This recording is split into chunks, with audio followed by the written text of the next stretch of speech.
This is WJTV News Channel 12 at 10. There's one that was trustee status and two escaped through the fence or over the fence. Inmates are on the run tonight after escaping from the Smith County Jail. Law enforcement says they will not be getting far. Good evening, everyone. I'm Brad Soraka. Thanks very much for being with us. 3 inmates, one of them a trustee, managed to break free from the Smith County Jail this morning, and now there's a massive manhunt to get them back into custody. They escaped from the Smith County Jail around 10:45 this morning. That facility is on Courthouse Square in the city of Raleigh. 3 men escaped. One of them has been caught tonight. William Shannon Burnham is back in police custody. Terry Bynum and Gregory Tyrone Jones are still on the run. News Channel 12's Parise Thomas talks with law enforcement and the mom of one of the escapees in this developing story. The manhunt continues for 2 men who didn't want to spend Memorial Day behind bars. Well, we don't know the whereabouts of one, but one of them, we have tracked him to about 4.5 miles west of Raleigh, close to Highway 18. But how did 3 inmates manage to escape? 2 had scaled a wire fence in the exercise yard, and one that is trustee status, after they fled over the fence, he followed them also. I talked to the mother of one of the men who escaped. She's calling on her son to turn himself in. I hope that my son can turn himself in, that he will turn himself in, because I don't want nothing to happen to him, you know. She tells me she understands why her son wants out of the Smith County Jail. The condition that the jail was in, and that he was being beat, you know, abused while he was in there. We're in the middle of hopefully a building project of a new jail anyway. They finalized the plans last Monday's board meeting, I believe. So, you know, that's doing the best we can do with what we got right now. In Smith County, Parise Thomas, WJTV News Channel 12. Tonight, Smith County and Rankin County authorities are on the ground searching for Bynum and Jones. We will have the very latest for you tomorrow morning, starting at 5 a.m. Meanwhile, the manhunt continues tonight for a prisoner who escaped from the Jefferson County Community Work Center. He escaped yesterday morning. The Mississippi Department of Corrections says 32-year-old Melvin Toney got loose from the Fayette facility around 6 o'clock yesterday morning. He was last seen wearing MDOC green and white striped pants and a white shirt with MDOC convict printed on the back. Toney has brown eyes, black hair, and weighs 280 pounds. He's serving 7.5 years for possessing cocaine in Marion County. Anyone with information on Toney's whereabouts should call law enforcement immediately. The Memorial Day weekend has turned deadly on the roads of Mississippi. 2 people have died in separate crashes. The first deadly wreck happened in George County. 3 people were traveling on Mississippi 613 in Loosedale. The vehicle ran off the edge of the road, then hit several trees. 24-year-old Joseph Waltman died in the crash. 2 others survived. The Mississippi Highway Patrol tells us they were not wearing seatbelts. The second deadly crash happened on I-59 in Lamar County. The Highway Patrol says 58-year-old Ellen Fitch of Hattiesburg slammed into the back of another car. Her vehicle then hit several trees and caught fire. She died in that blaze, and right now it's not clear if alcohol was a factor in either crash. Here are the latest numbers coming to us from the Highway Patrol. Since Friday evening, they've given out more than 3,800 citations. 138 of them were DUI arrests. 419 people weren't wearing their seatbelt. They've investigated 76 crashes, and as we just reported, 2 of them were deadly. Remember, MHP is out in full force patrolling through this extended holiday weekend.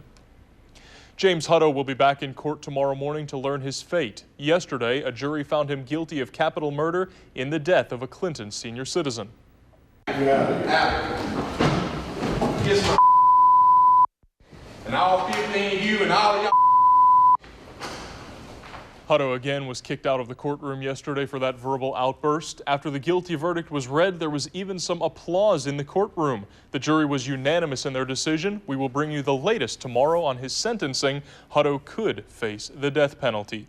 And we also want to remind you, Hutto has been accused of murdering his aunt and trying to murder another man in separate cases in Alabama. The Hinds County District Attorney tells us right now it's not clear if he'll be extradited for that trial. Hinds County Supervisor Kenneth Stokes says he wants Supervisor Peggy Calhoun to speak up about her recent accusations against the board attorney. Last week, Supervisor Calhoun claims that she was approached by board attorney Tony Gaylor to vote yes to approve payment to the Malachi Group. The county owes that group more than $100,000 for an economic survey they've been conducting. In return, Calhoun claimed she was told that board president Robert Graham would vote yes to update elevators in the Hinds County Courthouse. That's a project Calhoun proposed. Supervisor Stokes tells us Calhoun has provided nothing to substantiate these claims. Whenever you have these kind of he say, she say situations, my position is let's do it publicly. You don't need to do anything quietly or one or two. Let's produce the evidence if there's evidence. If there's no evidence, then apologize, let's move on.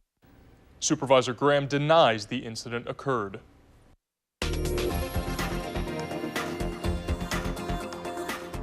A nice day out there. Boy, what a fantastic Memorial Day weekend it has been so far. A little bit of cloud cover this evening. It's starting to break up in places. There'll be a few clouds left over in the morning, but the comfortable start, that will continue. Really nice start to the day, about 65. Quick warm up. We got some relatively dry air over the place. Cools down fairly quickly. Heats up pretty quick too. Up to 86 by 5 o'clock in the afternoon. So Memorial Day, pretty nice weather-wise. What about the rest of the work week? We'll check it out with the Storm Heat 12 forecast up in about 5 minutes.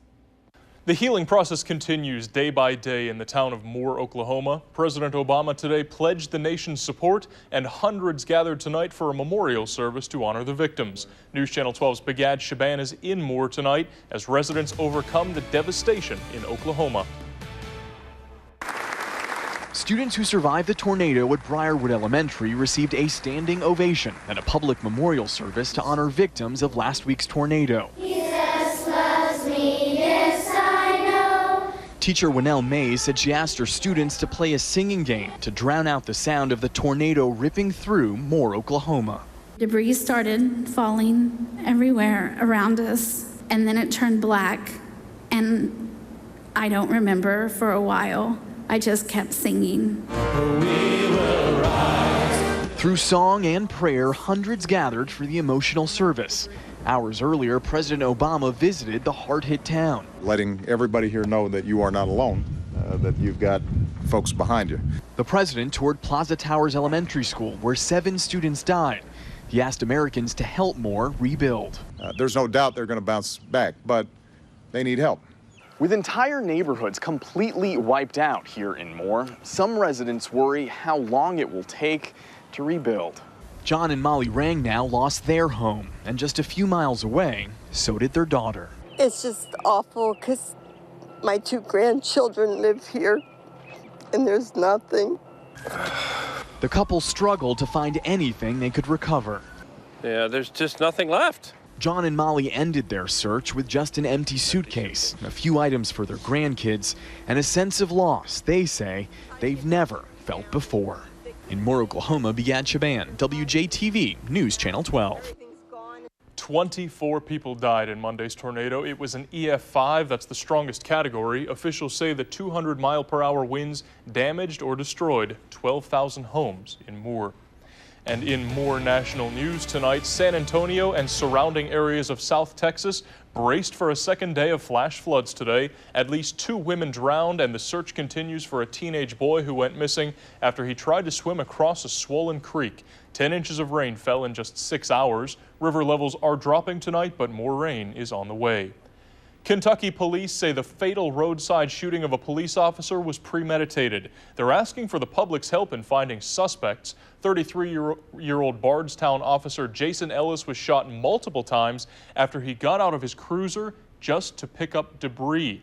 Investigators are calling it an ambush, and they're trying to determine if Ellis was the target or if he was just the first person to stop and pick up that debris. The officer is survived by a wife and 2 children. And thousands of motorcyclists took to the streets of the nation's capital today to take part in Rolling Thunder 26. The Ride for Freedom is an annual ride over the Memorial Day weekend to raise awareness for prisoners of war and soldiers still missing in action. An American soldier born and raised in Jackson, Mississippi has been named the Soldier of the Week this Memorial Day weekend. The honor is presented to Sergeant First Class Craig L. Mickens, who served for the past 15 years. Sergeant Mickens is stationed at Shaw Air Force Base in South Carolina. He says the key to being a great leader is to understand the weaknesses of his soldiers. He's quoted as saying he pays back by paying forward. We wish a big congratulations to Sergeant Mickens, and we thank you for your fearless, selfless service. There are several events going on around central Mississippi tomorrow to honor our veterans and those who died fighting for our country. The first event starts at 10 a.m. at the Hinds County Courthouse. The annual service recognizes and memorializes our veterans. The public is welcome. Also at 10 o'clock tomorrow morning, the city of Vicksburg will have a parade of veterans, followed by a memorial service at 11 and a wreath-laying ceremony at 12:30. And the city of Brandon will hold its annual Memorial Day service at 2 o'clock. That'll take place in the new courthouse. And we want to remind you, Shoney's Restaurant is offering veterans and active duty military a free All-American burger tomorrow. It is for dine-in service only, and you need proof you're in the military. The Shoney's in Clinton, Jackson, Natchez, Pearl, Ridgeland, and Vicksburg are all participating. Supervisor Kenneth Stokes and his wife Larita invited the whole community to celebrate Memorial Day weekend with them today.